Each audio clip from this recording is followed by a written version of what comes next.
Hey nerds. So, talking about Slavoj Zizek, my favorite Lacanian slash Hegelian slash Marxist philosopher, and he's giving one of his normally bombastic and controversial opinions about historicism and basically the idea that you can't truly understand history or an aspect of history unless you fully understand its relevant historical context, like details about Shakespeare's life and Europe at the time where he lived in relation to his work. But as usual, he vehemently disagrees with that opinion. So we'll get into it.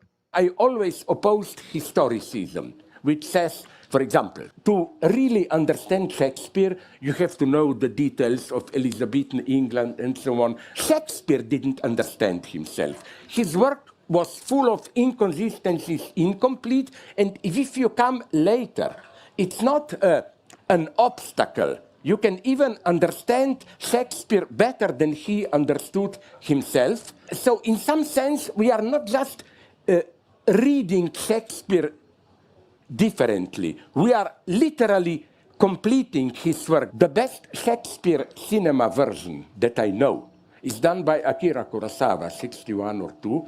The version of Hamlet set in contemporary Japan. Hamlet is a Japanese student returning from the United States. His father was a big corporate boss. And it has a wonderful title, this movie. Only bad people sleep well. That is a great fucking title for a movie, man. Only bad people sleep. Only bad people sleep well. Yeah.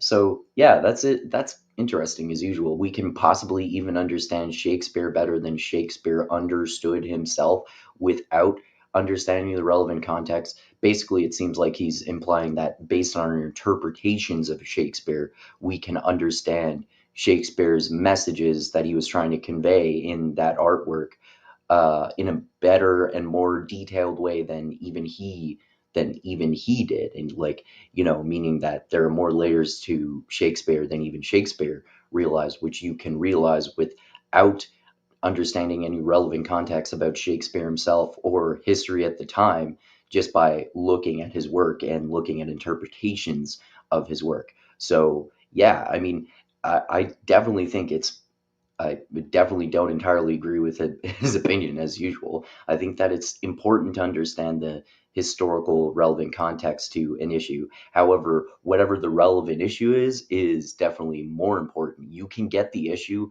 completely backwards if you don't understand the relevant historical context. But yes, it is also true that even without understanding the relevant historical context, it is still entirely possible to just interrogate an idea and understand it better than the author of that idea or artwork itself without understanding the relevant Shakespeare. So, yes, according to Slavoj Zizek, without understanding the relevant historical context, we can understand Shakespeare better than Shakespeare understood himself. So, fuck historicism.